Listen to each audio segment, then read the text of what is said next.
Alors, je vais vous présenter les stages que je propose et que j'anime, et donc qui se déroulent à votre convenance, soit en France, soit à l'étranger. Donc, comme vous le savez, à partir des documents que je vous envoie suite à la correspondance mail initiale, suite au contact téléphonique, suite à vos propres consultations du site pranainspire.com et éventuellement de la page professionnelle Facebook, eh bien, vous avez la possibilité de réaliser un stage, en tout cas avec moi, soit de 7 jours, soit de 14 jours en résidentiel, en immersion totale au sein d'un groupe, en France ou à l'étranger. L'étranger, c'est actuellement donc le Maroc. Cette année 2018, il y aura un stage au Maroc en octobre, du 1er au 14 octobre, quelque chose comme ça. Il y aura un stage d'une semaine en Transylvanie, dans les Carpates, en montagne, en haute montagne en Roumanie. Il y a un stage en Corse qui est prévu au mois de juin, le 2 juin pour 2 semaines. Et puis il y a le Québec pour 2 fois 2 semaines au mois de mai et au mois d'août.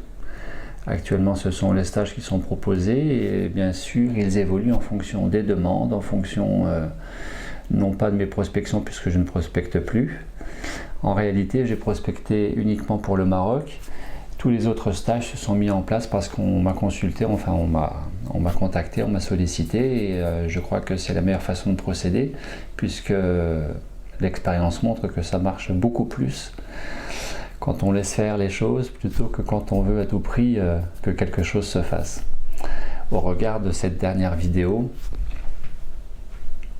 donc qui est entrer dans la zone et vivez du flow, vivez le flow. Voilà, vous avez en France un stage en alternance soit tous les 2 mois, soit de 7 jours, soit de 14 jours. Pourquoi 7 et 14? Tout simplement parce que tout le monde n'a pas le temps, ni l'argent, ni la préparation suffisante pour réaliser une pause alimentaire de 14 jours et que ça peut être bien de commencer par 7 jours, comme précédemment jusqu'en 2016, je proposais des stages d'initiation de 3 jours, stages de découverte de 3 jours, et c'est vrai que 3 jours c'est très vite réalisé, très vite passé, donc j'ai arrêté les 3 jours. Donc vous avez la possibilité de soit suivre un stage, vivre un stage de 7 jours ou de 14 jours en résidentiel, et vous pouvez aussi faire un stage de 21 jours. Alors bien sûr, il faudra que vous fassiez 7 jours en amont, avant le stage résidentiel ou juste après pour cumuler 21 jours, et donc dans ce cas-là c'est 7 jours à distance par Skype, à moins que vous préfériez faire une formule de soit 7 jours, 14 jours ou 21 jours directement par Skype parce que vous préférez rester chez vous. La différence entre les stages résidentiels et les stages à distance, les accompagnements à distance, eh bien sûr il y en a. Ils sont surtout de l'ordre d'avantages ou d'inconvénients. En réalité, les 2 formules résidentielles ou à distance présentent des avantages certains. C'est-à-dire que le stage résidentiel collectif, eh bien, vous m'avez pour vous 24 heures sur 24 et que vous avez le soutien du groupe, vous avez une énergie de groupe qui va dans le même sens, vous avez un enrichissement mutuel parce que chacun peut apporter sa contribution dans l'énergie, la dynamique du groupe, et chacun vient avec bien sûr ses toxines à détoxiner, mais pas que, puisque chacun a un parcours qui est singulier et qui peut apporter bien des choses en termes de partage d'expérience. Et puis c'est plutôt l'inverse en stage, en accompagnement à distance Skype, eh bien c'est plutôt individualisé. Très souvent, le plus souvent, vous êtes seul. Tout au plus, vous serez à 2, à 3 ou maximum 4 en accompagnement Skype. Et bien sûr, c'est beaucoup plus individualisé. Alors que il y a bien des choses que nous faisons en immersion totale, en résidentiel, par exemple Tai Chi, que nous ne pouvons pas faire à distance par Skype. C'est évident.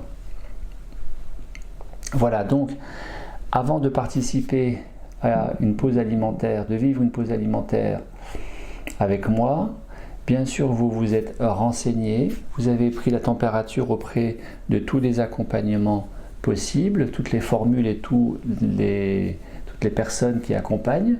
Vous avez pris le temps de vous renseigner, vous avez écrit, vous êtes documenté, bien évidemment vous avez lu un maximum, sauf si vous n'aimez pas lire, si vous n'êtes pas lecteur, tout le monde n'aime pas forcément les livres et passer par une phase plutôt intellectuelle avant, une démarche intellectuelle, mais il me semble que c'est une bonne chose de prendre le temps de se renseigner sur ce que chacun en termes d'accompagnement propose au travers de son site, au travers de éventuellement son livre, éventuellement aussi au travers de sa page professionnelle Facebook et bien sûr par au minimum un contact mail et au mieux un contact téléphonique. Je vous dis ça parce que il m'arrive, et c'est pas rare, d'ouvrir la boîte aux lettres et d'avoir une demande d'inscription pour participer à un stage sans aucun contact en amont.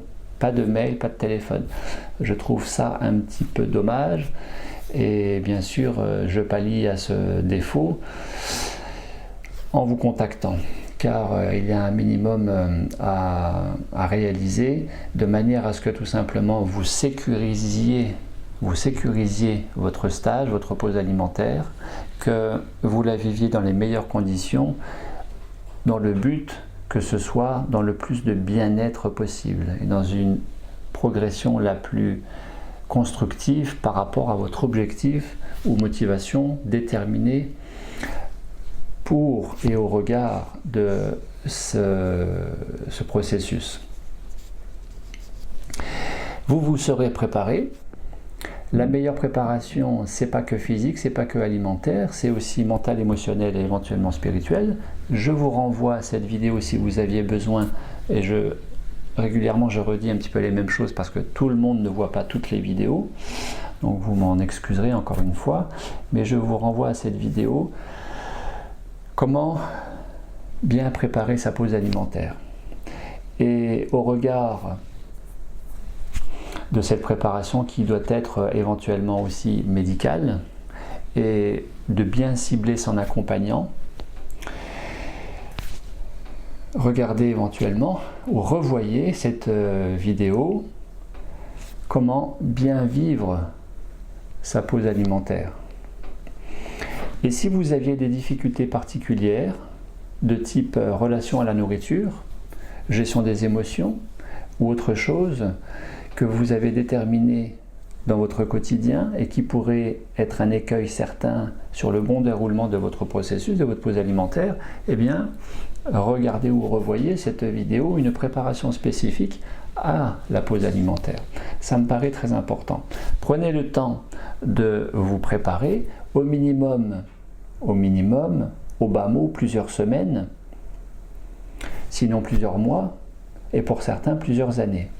Chacun a son rythme en tout cas, et là je fais exprès de brasser les données et de brasser les vidéos réalisées précédemment, mais prenez le temps de voir ou de revoir parmi ces vidéos possibles, écoute ton corps, puisque ça se passe fondamentalement avec soi-même au travers de son corps, bien plus qu'au travers de sa tête. Ne pas se violenter, prendre le temps, des fois se donner des coups de pied au derrière, ça peut aider bien sûr, mais prendre le temps c'est très important. Voilà, par rapport à cette préparation, je suis très disponible, je suis très joignable, je gère au maximum mon emploi du temps pour me rendre disponible pour répondre au maximum de vos questions, que ce soit par mail ou par téléphone. Si vos questions nécessitent de prendre le temps de détailler, d'étoffer, parce qu'en fait dans votre question qui fait déjà 15 lignes, vous avez 10 questions en une, eh bien je vous invite vraiment à me téléphoner. Vous avez les coordonnées à la fin de chaque vidéo, comme de celle-ci. Vous m'aurez envoyé votre fiche d'inscription, questionnaire santé, bien sûr la compte qui va avec. Le questionnaire santé est fondamental. Je ne prends personne en stage s'il n'y a pas ce questionnaire santé qui sécurise votre participation à ce stage au regard des contre-indications éventuelles que vous pourriez présenter. Exemple caricatural, bien sûr, je ne prends pas de femmes enceintes dans mes stages, c'est évident. Je n'accepte pas non plus les personnes épileptiques, même en traitement pharmaceutique, même avec traitement conventionnel pharmaceutique, médicamenteux, parce que la méditation, parce que la pause alimentaire, même avec traitement médicamenteux, peut potentialiser, peut provoquer une crise comiciale, une crise d'épilepsie. Autre exemple, je ne prends personne qui soit en altération de l'état général trop important. C'est-à-dire que vous pouvez être en très bonne santé, vous pouvez présenter quelques troubles ou pathologies, ce n'est pas forcément une contre-indication à une pause alimentaire, mais dans certains cas, exemple cancer, j'ai reçu un certain nombre de personnes avec ou présentant un cancer en cours de traitement. Ce n'est pas un souci, à condition que bien sûr cette personne ou que vous, peut-être concerné par cette pathologie, eh bien vous ne soyez pas trop atteint par la maladie, auquel cas ça relève d'une prise en charge médicale plus étroite, bien sûr, puisque chez moi, nous ne sommes pas dans une dynamique thérapeutique médicale, nous sommes dans le champ de la prévention et du bien-être. En termes de pathologie, quand je parlais de pathologie, je parlais par exemple de maladie de Lyme, de fibromyalgie. Autre contre-indication possible, parmi celles qui sont présentées dans le questionnaire santé, eh bien, instabilité psychologique, antécédent important de toxicomanie, de dépendance à des drogues, dont l'alcool, et dont vous ne seriez pas forcément libéré à ce jour. Voilà. Vous êtes en immersion stage. Alors, les stages que je propose, je vais parler surtout des stages résidentiels, ne se passent jamais en ville, c'est bien évident. Pourquoi ? Parce qu'on va se préserver du bruit, des nuisances sonores, des nuisances olfactives que constituent les pots d'échappement, les odeurs caractéristiques de la ville, et puis surtout, nous allons nous préserver des tentations des magasins, des vitrines, et de l'envie d'aller acheter trop facilement de la nourriture.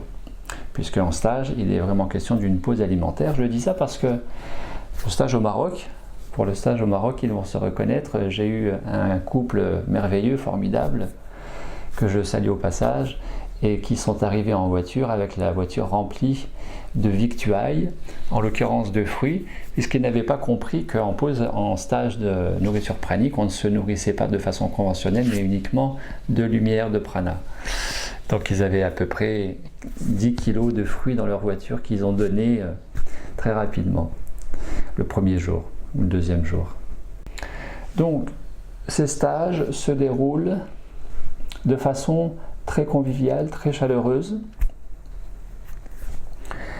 Vous me verrez essentiellement sur les horaires des repas, à peu près 8 heures, à peu près midi, à peu près 19 heures, où il y a des pratiques qui sont prévues, des pratiques de nourriture pranique, pranique au sens lumière, au sens biophoton, de manière à respecter l'horloge biologique, de manière à imprimer au corps, à l'estomac, à la cellule, aussi au mental, à l'inconscient, que vous allez vous nourrir et continuer de vous nourrir comme à la maison, sauf que ça va être au travers d'une nourriture plus subtile que constitue cette lumière. Je n'ai pas de programme arrêté. J'ai une caisse à outils bien étoffée, bien évidemment, mais je n'ai pas de programme et je ne fais rien de systématique et encore moins de général. C'est-à-dire qu'en réalité, le stage, c'est vous qui allez le réaliser et c'est vous qui allez en constituer le programme à partir de vos motivations, de vos envies, de vos demandes, éventuellement de vos besoins. Je préfère procéder ainsi de manière à ce que ce soit le plus personnalisé. Les stages sont des stages de bien-être, de manière à ce que ce soit le plus confortable pour vous. Ce ne sont pas des stages de formation, ni de thérapie, ni de coaching, ni de mentorat. Et en même temps, c'est un petit peu tout ça, de façon informelle. En tout cas, nous avançons ensemble dans une dynamique et un esprit collectif, d'équipe,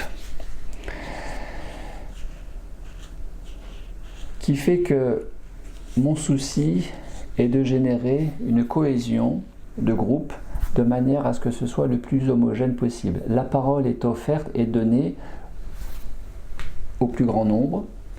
Vous avez le plus possible la parole, je me mets le plus possible en retrait de manière à ce que ce soit vous qui investissiez votre stage. Bien sûr, je vais vous proposer des pratiques.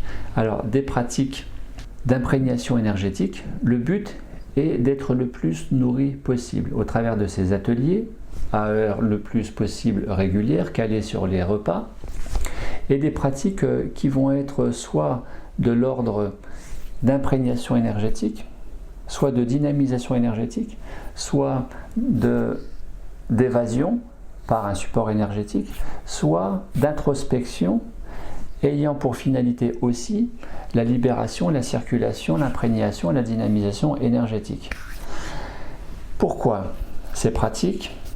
Parce que vous, de votre côté, en pause alimentaire, vous allez détoxiner sur le plan physique et déconditionner de certains schémas cognitifs, mentaux et émotionnels, sans rien faire, sinon que de ne pas manger. C'est un processus qui se fait de façon passive. Or, pour moi, il y a 4 grandes phases dans un processus de pause alimentaire. Il y a la détoxination, le déconditionnement, l'imprégnation. Il faut se nourrir pendant ce temps, c'est important d'apporter de l'énergie à l'organisme, et surtout l'alignement. Et donc les deux derniers, imprégnation et alignement, relèvent de ce que je vais vous proposer et qui doit être actif à mon niveau et surtout au vôtre aussi, en termes de participation. C'est vrai qu'aucun atelier n'est obligatoire. C'est un stage de bien-être, vous avancez à votre rythme, vous réalisez ces journées, les journées se déroulent au gré de vos envies et j'allais dire, ou j'ai envie de dire, au gré de vos humeurs. Mais donc je vais vous proposer ces pratiques soit d'évasion, d'imprégnation, de dynamisation, d'introspection, par le biais, par exemple, de relaxation, de visualisation, de méditation, de respiration. Nous allons pratiquer le tai chi. Nous allons pratiquer la marche en conscience. Il y a aussi, de manière à cultiver cet alignement au quotidien, pendant ce stage, il y a des ateliers spécifiques en fonction de ce qui se présente, puisque à chaque nouvel atelier, par exemple l'atelier de midi, eh bien, je vais faire le point sur ce qui s'est passé depuis l'atelier précédent, c'est-à-dire l'atelier de 7h ou 8h. Sur l'atelier de 19h, je vais faire le point sur ce qui s'est passé et sur l'atelier précédent, mais aussi sur ce qui s'est passé depuis le matin sur toute la journée, comment ça a été pour vous. Donc je prends la météo le plus possible de chacun, de chacune, de manière à ce que vous me donniez la matière et que je puisse construire l'atelier du moment, dans le sens où je n'arrive jamais sur un horaire d'atelier, je ne retrouve jamais le groupe avec quelque chose de déterminé à l'avance et que je vais faire. En réalité, nous faisons ensemble à partir de vos envies, de vos motivations, de vos attentes, voire de vos besoins. C'est vrai que quelqu'un peut rencontrer une certaine difficulté de l'ordre d'une réaction émotionnelle, type tristesse, type anxiété, eh bien, ou d'une envie forte de manger, par exemple, ce qui peut arriver, c'est déjà arrivé, eh bien, je vous invite vraiment à vous exprimer, soit au sein du groupe en collectif, pendant que nous sommes ensemble, soit de me prendre à part, de me demander quelque temps à part, et puis de vous exprimer sur ce que vous vivez, de manière à ce que je construise la séance qui soit à votre intérêt, à votre bénéfice, mais qui soit aussi dans le bénéfice de tout le groupe. C'est beaucoup plus pertinent, il me semble, de cette manière. Alors c'est vrai que quand vous regardez ce que l'ensemble des accompagnants en nourriture pranique font dans leur stage, moi y compris, c'est vrai que nous ne faisons pas forcément la même chose. C'est vrai que certains font beaucoup de choses, certains font très peu de choses. Je ne suis pas sûr qu'il y ait une formule idéale. En tout cas, pour moi, la formule idéale, c'est surtout de répondre le plus possible à vos attentes, de manière à ce que vous soyez satisfait, vous, et non pas, une fois encore, que je parte avec un programme et que vous consommiez un programme et un stage. Ma motivation, c'est que vous soyez acteur autonome de votre stage, que vous investissiez votre stage. Aucun atelier n'est obligatoire, tout est libre. Ça veut dire que vous pouvez ne pas participer à un ou plusieurs ateliers. Bien sûr, il est question de savoir où est-ce que vous êtes pendant ce temps, de manière à ne pas s'inquiéter, parce que si vous ne venez pas sans prévenir et que vous êtes très mal dans votre lit, par exemple, ou que vous êtes parti seul vous promener, eh bien c'est important de le savoir. Au passage, je déconseille formellement que vous alliez vous promener seul, puisque tout est possible. Vous pouvez faire une petite chute de tension, une petite étourdissement, un vertige. Et donc c'est important, je le précise toujours, que vous alliez vous promener toujours au minimum à deux et que vous ayez votre téléphone portable sur vous avec mon numéro de téléphone et que l'on puisse se joindre s'il se passe quelque chose. C'est très important. Bien sûr, pendant le stage, je le répète puisque apparemment beaucoup de gens partent sur cette information contraire à ce que je fais, c'est que chez moi, vous vous hydratez. Je ne suis absolument pas favorable à ce que vous fassiez votre première semaine, les 8 premiers jours, à sec, sans boire. C'est potentiellement dangereux, tout le monde n'en est pas capable. Certes, c'est intéressant pour la cellule qui va être mobilisée à déployer le plus d'instinct de survie possible et à carburer sur l'autolyse et l'autophagie, bien sûr. Déterminé comme tel par le prix Nobel de médecine de 2016 Oshinori Yosumi, le japonais, qui a montré la pertinence de la pause alimentaire sur les bienfaits au niveau de la santé, d'où ces stages que je propose aussi. En tout cas, c'est important de s'hydrater pour essentiellement 3 ou 4 raisons.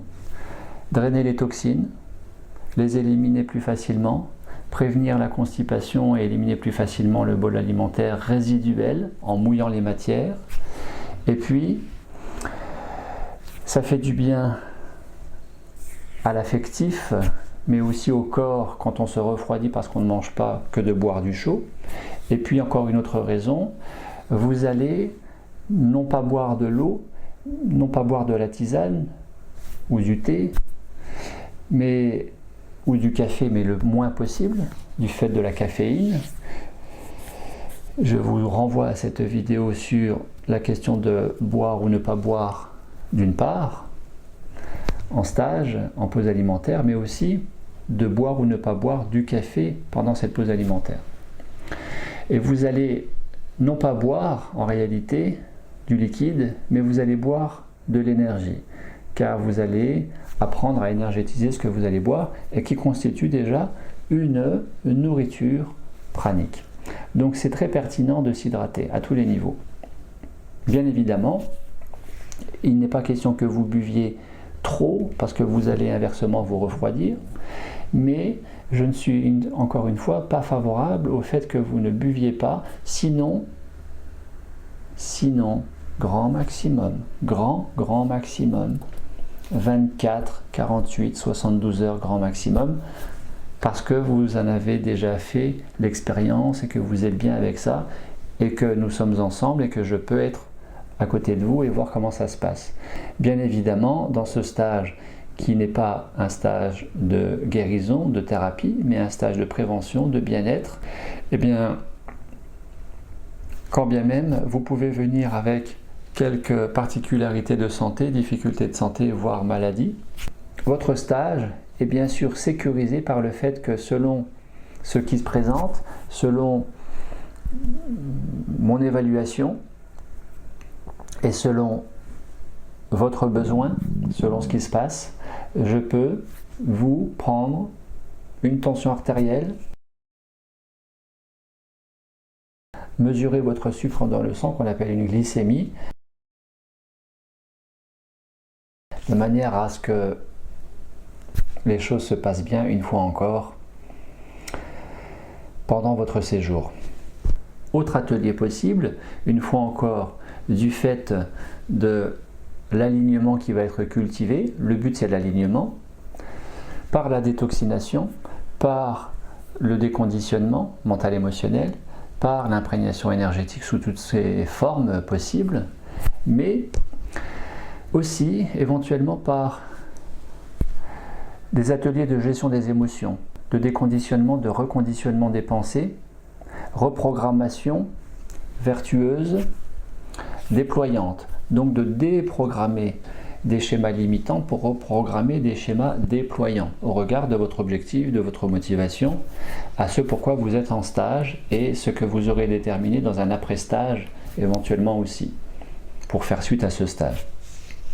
Il y a des groupes de parole tous les jours, il y a de l'expression corporelle sous plusieurs formes, avec support musique ou sans musique, je ne vous en dis pas plus. Et il y a aussi, rien n'est systématique, mais en fonction de mon inspiration et de la matière que vous apportez vous à votre stage, eh bien, il peut y avoir aussi, par exemple, comme il y a eu très souvent, des ateliers d'expression artistique ou créatrice, en particulier avec le dessin, dont j'ai fait cette vidéo en illustration. Bien sûr, puisque c'est un moment de votre vie où vous allez détoxiner, une très bonne formule qui aide à la détoxination, qui aide à drainer les toxines, qui aide à se faire du bien, à soulager les éventuelles tensions, raideurs, lourdeurs physiques. Se faire du bien, c'est éventuellement se faire masser. Donc il y a possibilité de se faire masser au sein du stage, le plus souvent, du fait aussi du réseau qu'il y a à proximité en ville, du réseau de praticiens, de professionnels du massage bien-être, en particulier du californien suédois.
Particularité de ce stage, j'instaure à raison d'une fois par semaine, d'une journée par semaine, j'instaure à raison d'une journée par semaine 24 heures de silence. Une fois encore, ce n'est pas obligatoire, c'est proposé. Si vous n'avez pas envie, vous faites autre chose, mais vous allez bien sûr respecter le silence des autres personnes, des autres participants qui, eux, souhaitent y rester.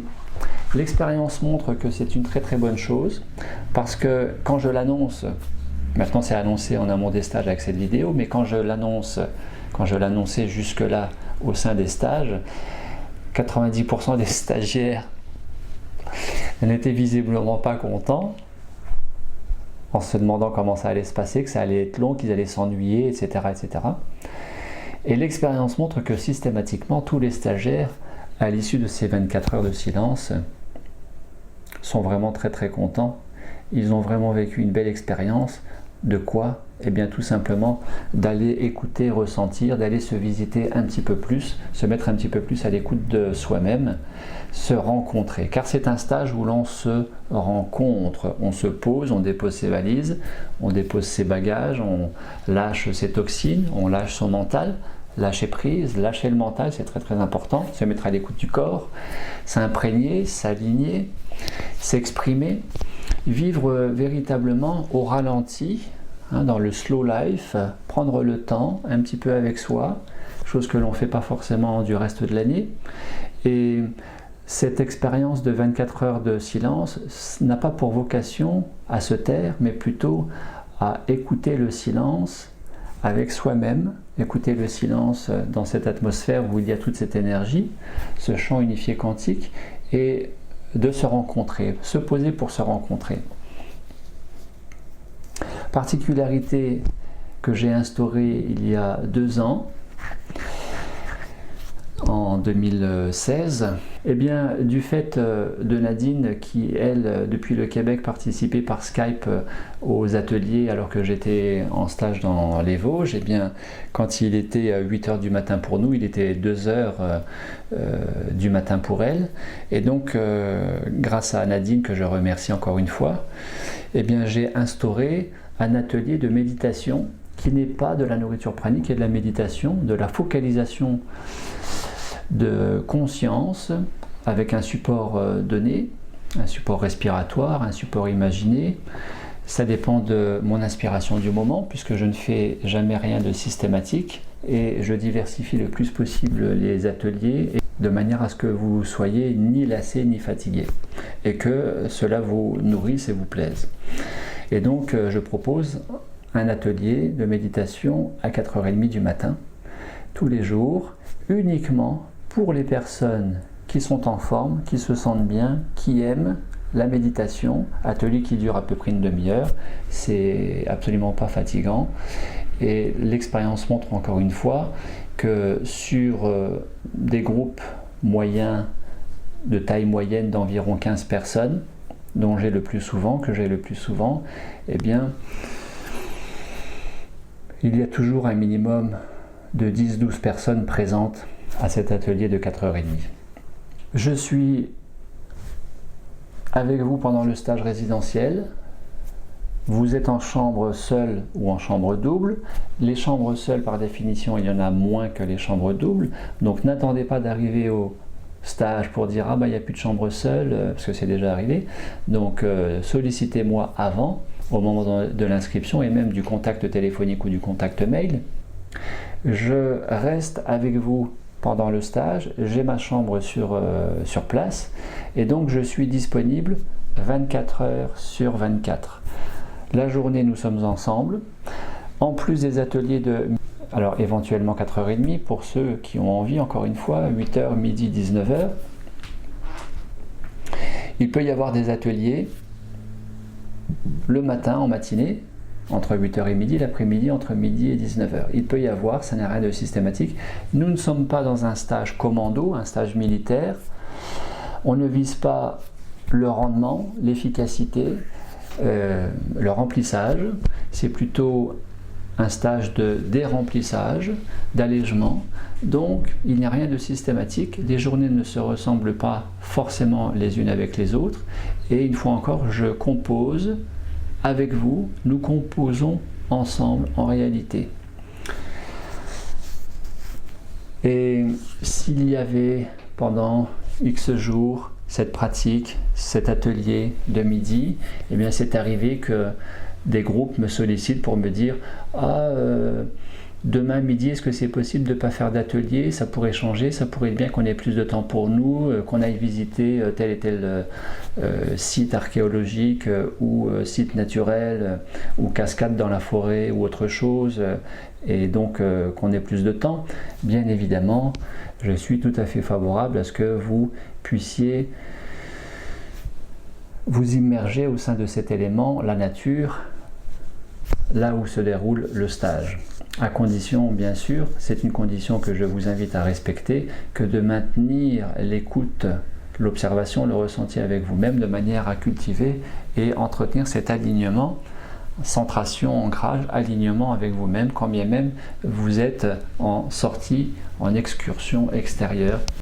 On me pose parfois la question au téléphone ou en mail avant le stage, comment ça se passe quand le stage est terminé, si vous ne vous sentez pas bien, si vous êtes fatigué, si vous n'avez pas l'énergie pour reprendre la voiture. Et bien évidemment, déjà, il faut se dire que la nourriture pranique, c'est une nourriture, donc vous êtes nourri, donc vous allez avoir de l'énergie, et que éventuellement, mais ça n'est jamais arrivé, que quelqu'un reparte très mal de son stage, de une semaine ou de 2 semaines ou de 3 semaines si vous avez fait une semaine par Skype avec moi avant le stage résidentiel.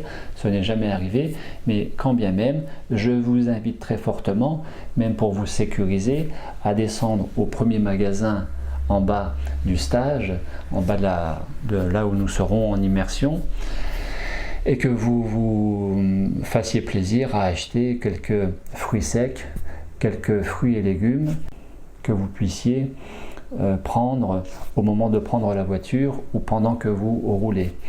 Sur la réalimentation post-stage, eh bien, la formule classique que je propose toujours, c'est déjà que vous écoutiez votre corps, que vous vous fassiez plaisir, que vous alliez doucement en écoutant le corps et que vous preniez surtout, dans un premier temps, des liquides, dans un deuxième temps, du pâteux, et dans un troisième du solide. Ça, sur 3 jours, c'est l'idéal, à mon sens, c'est-à-dire jus de fruits, jus de légumes, que vous preniez en pâteux, peut-être avocat, peut-être banane. En tout cas, que ce soit des ingrédients qui vous plaisent, que vous aimiez. Et en solide, eh bien, tout fruits, tout légumes. Privilégiez les fruits et légumes, bien sûr, et ne prenez pas que les fruits pour ne pas faire une surcharge de sucre dans le sang.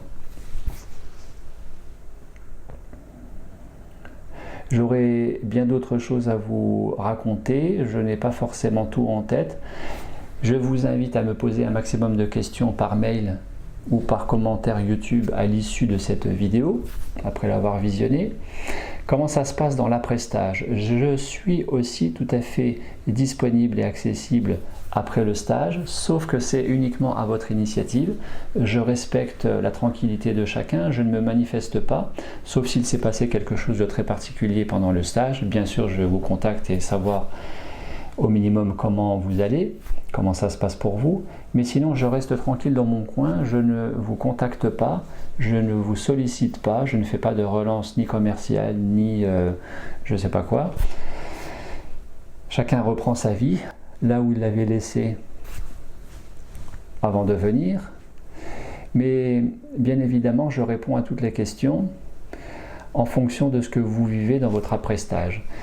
Si vous êtes déjà venu en stage et que vous vous posez la question de revenir, eh bien, vous pouvez revenir avec moi.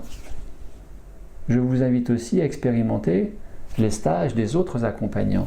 C'est peut-être aussi une bonne chose, comme j'ai eu nombre de stagiaires qui étaient déjà allés chez d'autres accompagnants avant de venir chez moi.